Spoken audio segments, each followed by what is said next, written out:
سلطان مخدوم اشرف سمنانی رحمۃ اللہ تعالی علیہ جب گلبرگہ شریف سے نکل کر پھر اتر پردیش کی سرزمین پر تشریف لائے، جونپور اس کا نام تھا، جونپور کی ریاست کہلائی جاتی تھی، ریاست جونپور مشہور ہے، یعنی جیسے ابھی یو پی پورا اسٹیٹ ہے، اس وقت ایک اسٹیٹ کا نام تھا جونپور، یہ گاؤں نہیں، آج وہ گاؤں بن کر کے رہ گیا ہے، پہلے ایک اسٹیٹ کا نام تھا، اس میں ضلع آتے تھے۔ جونپور آپ تشریف لائے، دیکھیں میرے عزیزو، بڑے سے بڑے اکابر اولیاء کاملین کے ساتھ آزمائشیں ہوئی ہیں، مخالفین، حاسدین، اعتراض کرنے والے ہر زمانے میں رہے اور آپ کے ساتھ بھی رہے، جبکہ آپ کے چہرے پر اتنے جلال ہوتے تھے۔ اولیاء کاملین میں جو جلالی بزرگ ہیں ان میں سے ایک مخدوم سمنانی رحمۃ اللہ علیہ، کیونکہ آپ اوحد الدین کہلائے ہیں، آپ مجرد رہے، پوری زندگی آپ نے شادی نہیں فرمائی، اس قلب میں کسی دوسرے کی محبت کو شامل ہی نہیں کیا، مخدوم سمنا رحمۃ اللہ تعالی علیہ۔ اور اس طرح کے جو بزرگان دین ہیں وہ عموماً جلالی ہوا کرتے ہیں، جیسے حضرت مخدوم علاء الدین صابر کلیری رحمۃ اللہ تعالی علیہ، کافی جلالی بزرگ تھے۔ آپ کے متعلق مشہور ہے، حضرت نظام الدین اولیاء کے پاس آپ کی خلافت نامہ لکھا گیا تھا، رات کا وقت تھا، چراغ کی روشنی میں نظام الدین اولیاء رحمۃ اللہ تعالی علیہ نے صابر کلیری کو کہا کہ پڑھ کر کے سناؤ، آپ پڑھنے لگے، چراغ بجھ گیا، اندھیرا ہو گیا۔ حضرت صابر کلیری رحمۃ اللہ علیہ نے تھوڑا سا اس چراغ کی طرف گھور کر کے یوں دیکھا، چراغ بھڑک اٹھا، جل اٹھا۔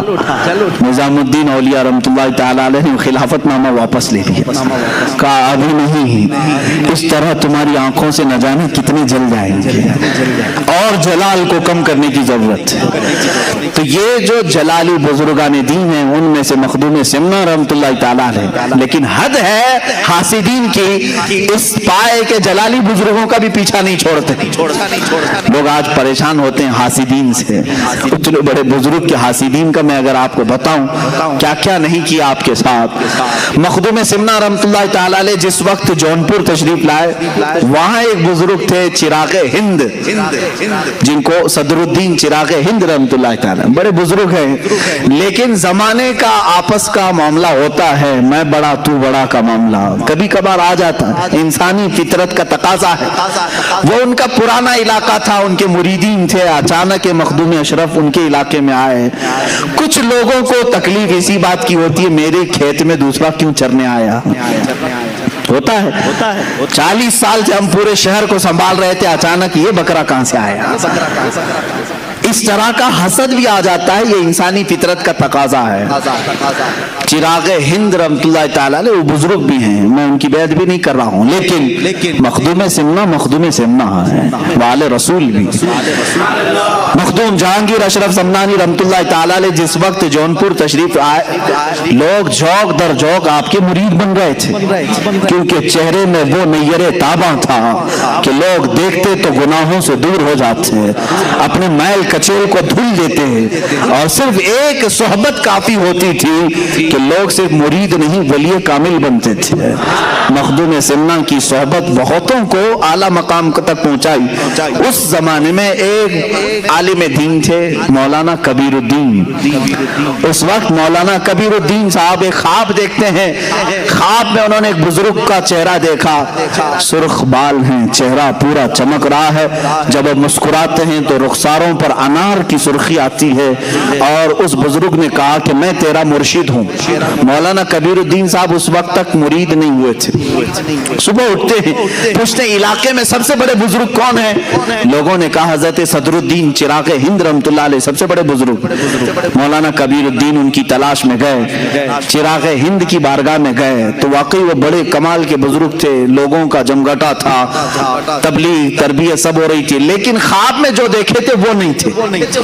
مولانا کبیر الدین نے کہا میں نے خواب میں جو بزرگ کو دیکھا وہ یہ نہیں ہے، تو وہ وہاں سے اٹھ کر کے چلے آئے، کہا کہ میں یہ بزرگ کو خواب میں نہیں دیکھا. چراغ ہند رحمتullah علیہ نے پوچھا یہ مولوی کیوں آیا تھا؟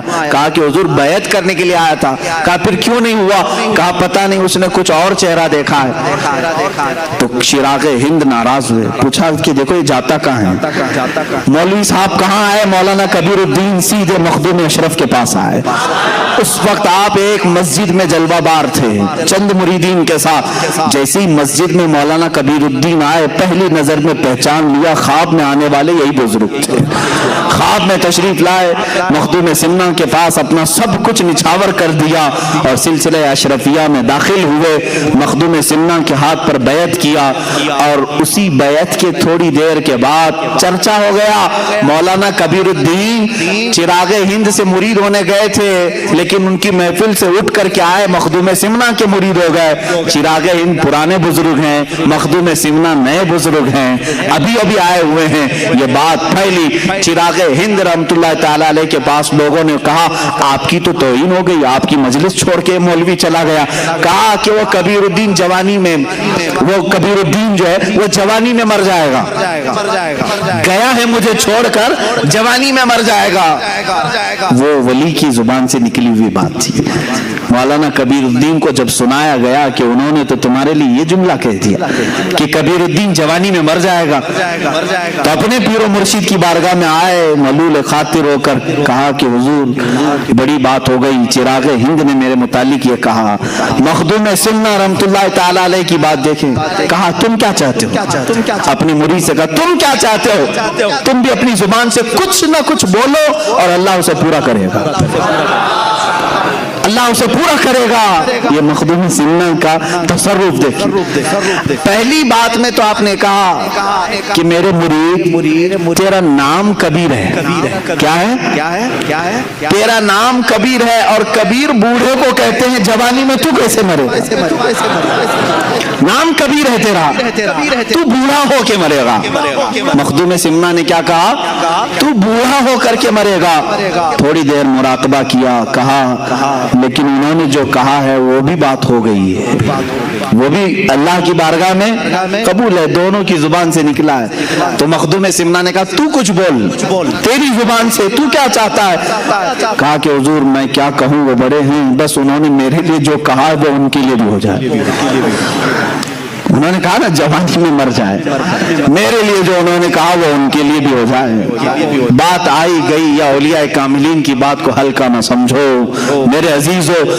گفت ہے او گفت ہے خدا بوت, یہ کہا گیا ہے فارسی میں, گرچہ از حلقوم عبداللہ بوت, اگرچہ یہ عبداللہ یعنی اللہ کا بندہ کہہ رہا ہے لیکن اولیاء کے زبان سے نکلے ہوئے کلمات اللہ کے ہوا کرتے ہیں. ہوا یہ معاملہ مولانا کبیر الدین رحمت اللہ تعالی علیہ مخدوم سمنا کے مرید 25 سال کی عمر کے تھے. کتنے؟